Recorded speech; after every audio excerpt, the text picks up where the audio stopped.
গাজীপুর জেলার কাপাসিয়া উপজেলা। এখানে শীতলক্ষ্যা আর ব্রহ্মপুত্র নদের কাছেই একডালা গ্রাম।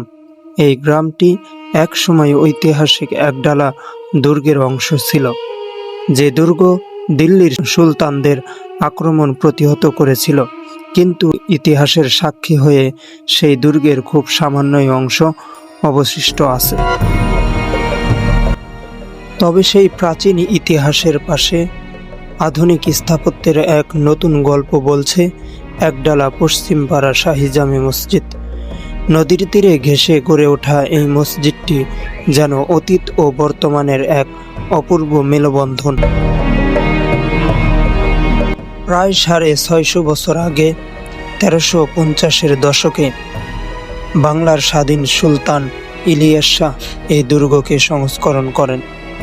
1353 এবং 1357 সালে দিল্লি সুলতান ফিরোজ শাহ তুগলক এই দুর্গ দখল করতে ব্যর্থ হন। কিন্তু সময়ের সাথে সাথে একডালা দুর্গের গৌরব ক্ষয়ে যায়, আর তার চিহ্ন হিসেবে কিছু স্থান ও গল্পই কেবল টিকে থাকে।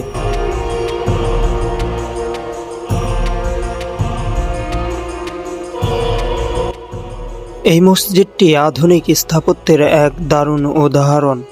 এটি শুধু নামাজ পড়ার জায়গা নয়, এটি একটি কমিউনিটি সেন্টার হিসেবেও কাজ করে। এখানকার শান্তি আর স্নিগ্ধ পরিবেশ মনকে প্রশান্তিতে ভরিয়ে তোলে।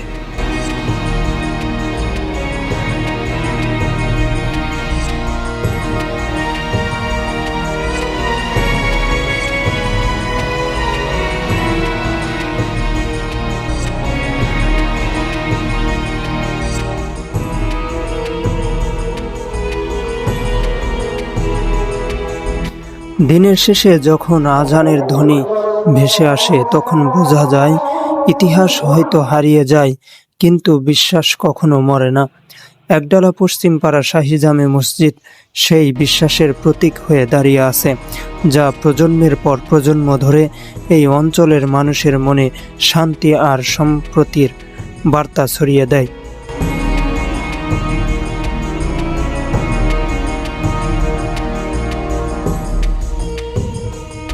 এটি কেবল একটি ইবাদতখানা নয়, এটি এক নতুন ইতিহাস তৈরির কেন্দ্র, যা অতীতের ঐতিহ্যকে ধারণ করে আধুনিকতার পথ দেখায়। ভিডিওটি ভালো লাগলে অবশ্যই লাইক, কমেন্ট, শেয়ার করবেন এবং সাবস্ক্রাইব করতে ভুলবেন না। দেখা হবে পরবর্তী একটা নতুন ভিডিও নিয়ে। সবাইকে ধন্যবাদ।